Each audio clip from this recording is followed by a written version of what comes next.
ہے نا. وہ قرآن شریف کا ریفرنس میں دے دوں گا ویڈیو کے ڈسکرپشن میں جو ہے. اس میں اللہ تعالیٰ نے بتایا ہے کہ تم خیر کے لیے پیدا کیے گئے ہو. کیوں؟ کیونکہ تم برائی سے روکتے ہو اور لوگوں کو اچھائی کی طرف بلاتے ہو، ہے نا، اور اللہ میں یقین رکھتے، اللہ پہ یقین رکھتے. یہ آپ کا واحد پرپس ہے اس دنیا میں. اس واحد پرپس کو اگر آپ سم کریں گے کسی ایک ورڈ میں تو وہ ہوتی ہے دعوت، دین کی دعوت. تو اللہ تعالیٰ نے آپ کو مسلمان گھر میں پیدا کیا، اس کا واحد مقصد یہ ہے کہ آپ اللہ کے دین کے داعی کی حیثیت سے اس دنیا میں کھڑے ہوں، اس دنیا میں آپ ایگزسٹ کریں. یہ آپ کا مقصد ہے. اگر آپ اس مقصد کو ہولڈ کرتے ہیں تو آپ مسلمان ہیں. اگر آپ کہتے ہیں کہ نہیں میں اس مقصد کو نہیں مانتا، میرا مقصد کچھ اور ہے، میرا مقصد ہے کہ مجھے ایک ٹاپ نوچ جو ہے سافٹ ویئر پروگرامر بننا ہے، یہ میری دنیا کا مقصد ہے، یا مجھے جو ہے ایسٹرونٹ بننا ہے، یہی میرا مقصد ہے، یہی میرا پیشن ہے، یا ایک بہت بڑا فلم اسٹار بننا ہے، یہ میرا پیشن ہے اور یہی میرا مقصد ہے زندگی کا. تو بھلے ہی آپ مسلمان گھر میں پیدا ہوئے ہیں، لیکن آپ جو ہے آپ کے سامنے جو مقصد اللہ نے رکھا تھا، جو دین نے رکھا تھا، آپ اس مقصد کو آپ نے بیک سیٹ پہ ڈال دیا. جیسے میں کار میں بیٹھا ہوں، بیک سیٹ ہے نا، اور ڈرائیونگ سیٹ پہ میں نے اپنے پیشن کو ڈال دیا. تو یہ سمجھنی ہے کہ یہ سمجھنے والی بات ہے جب آپ کہتے ہیں کہ لا الہ الا اللہ محمد رسول اللہ، اس کا مطلب یہ ہے کہ جب آپ ایکسیپٹ کرتے ہیں کہ اس دنیا کا بنانے والا ایک ہے، اپنے پورے سوچ سمجھ شعور کے ساتھ، ہے نا، صرف اس لیے نہیں کہ ہمارے چاچا، ہمارے دادا، ہمارے تایا، ہمارے ابا جو ہے ایسا کہہ رہے ہیں. جب آپ اپنے شعور کے ساتھ اس کو ایکسیپٹ کرتے ہیں کہ اس دنیا کا ایک بنانے والا ہے اور نبی کریم صلی اللہ علیہ وسلم محمد مصطفیٰ صلی اللہ علیہ وسلم یہ رسول ہیں اور ان کی شریعت کو ہم فالو کرتے ہیں، تو آپ کو اس ذمہ داری کو ایکسیپٹ کرنا پڑے گا، کیونکہ قرآن یہ کہتا ہے کہ آپ یہ امت ہیں. پہلی چیز ہے نا، یہ چیز سمجھنی چاہیے آپ کو. اس کے بعد جو ہے جب آپ نے یہ چیز ایکسیپٹ کر لیا تو اللہ تعالیٰ نے کہا کہ بھئی آپ کے ساتھ کیا ہونے والا ہے، آپ کا یہاں امتحان ہونے والا ہے. آپ جب دین کی دعوت کے لیے جائیں گے تو آپ کا امتحان ہوگا، اور اس امتحان میں کیا ہوگا؟ بہت بہت خوبصورت آیت ہے جو سورہ ملک میں اللہ تعالیٰ نے کہا ہے، الذی خلق الموت والحیات لیبلوکم ایکم احسن عملا.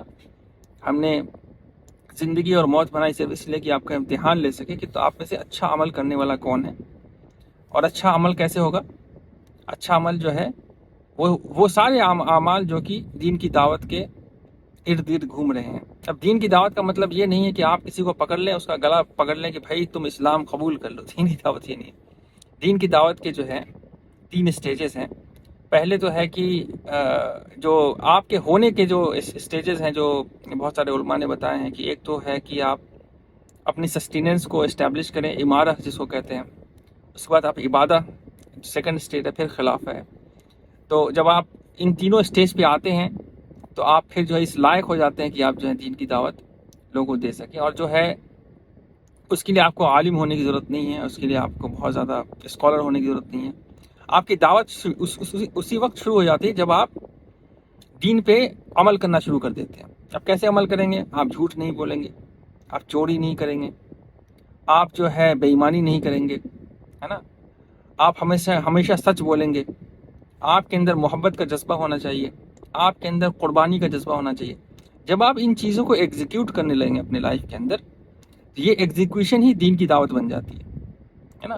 اور اس کے نتیجے میں جب دوسرے لوگ جو کہ بار بار جھوٹ بول رہے ہیں، ہر دوسرے سینٹنس میں گالی بول رہے ہیں، جب وہ دیکھتے ہیں کہ بھائی آپ کا جو ہے آپ کا اخلاق ایسا کیوں ہے، تو اس کے پیچھے کی وجہ جب جانتے ہیں، ان کو پتہ چلتا ہے ان کا دین ہے، اور اس دین کے کو فالو کرنے کے نتیجے میں ان کے اندر یہ ساری کوالٹیز آئی ہیں.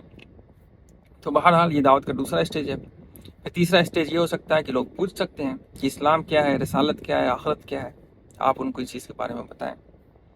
ایک اور طریقہ یہ ہے کہ آپ اس کے لیے اپنی ایک ایکٹیویٹی پلان کر سکتے ہیں، ہے نا.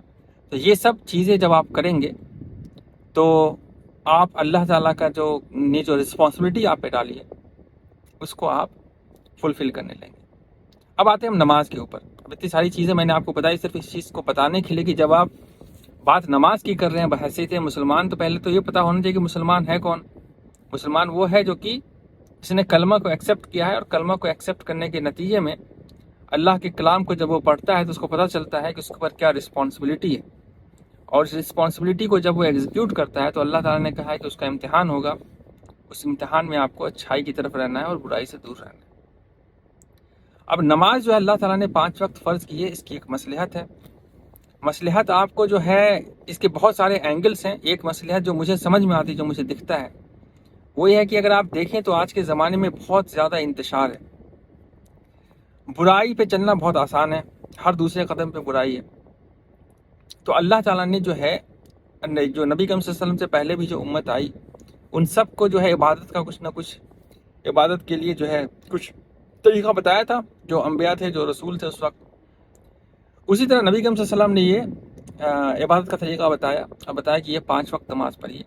اور اگر آپ دھیان دیں تو آپ کو پتہ چلے گا کہ یہ 5 وقت نماز جب آپ فالو کریں گے تو آپ آٹومیٹکلی بہت ساری برائی سے دور ہو جائیں گے، آٹومیٹکلی۔ یہ میرا اپنا پرسنل ایکسپیرینس ہے۔ آپ فجر کی نماز پڑھتے ہیں، ظہر پڑھتے ہیں، عصر، مغرب اور عشاء جب پڑھتے ہیں تو آپ کو یہ پتہ چلتا ہے کہ اچھا اس وقت وضو کرنا ہے نا۔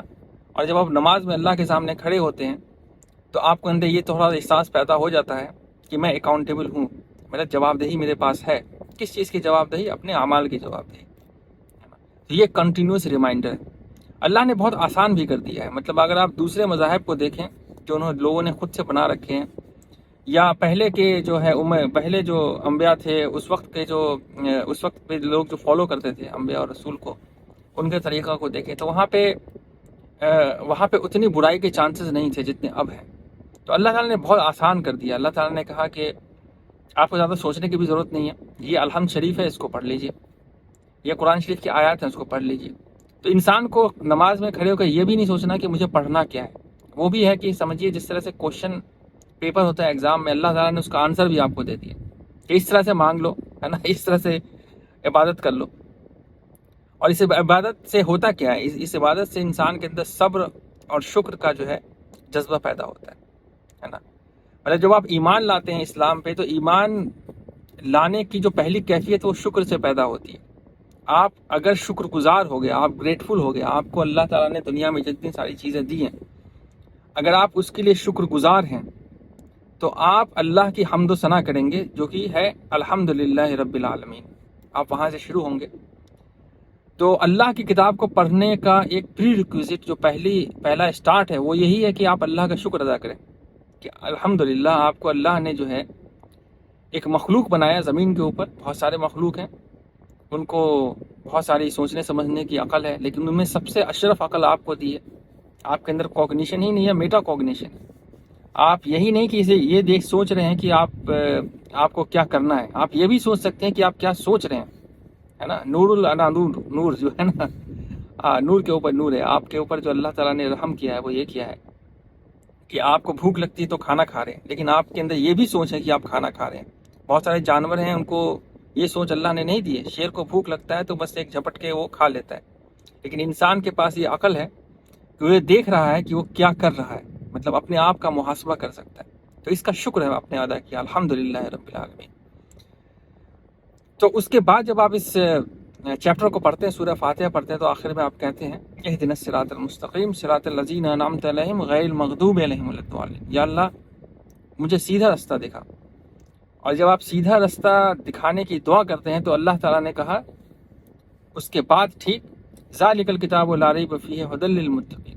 اچھا تم نے یہ دعا مانگی ہے تو اس کے لیے یہ کتاب ہے، ذالک الکتاب لا ریب فیہ، یہ وہ کتاب ہے جس میں کوئی شک نہیں ہے، ھدی للمتقین، ان لوگوں کے لیے ہدایت ہے جو تقویٰ رکھتے ہیں، ہے نا۔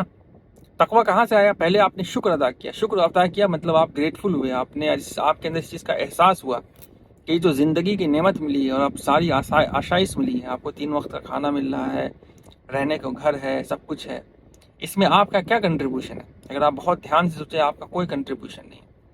یہ ایک نعمت ہے جو اللہ کی طرف سے آپ کو ملی ہے نا۔ اور یہ سوچ سمجھ بھی اللہ کی نعمت ہے جس کے تحت آپ بہت سارے کام کر رہے ہیں، نوکری کر رہے ہیں، جس کے تحت آپ کو لگ رہا ہے کہ آپ پیسہ کما رہے ہیں، لیکن اگر آپ دھیان دیں تو آپ کو پتہ چلے گا وہ سارے ایفرٹ جو آپ لگا رہے ہیں اس کی توفیق تو اللہ نہیں دی ہے۔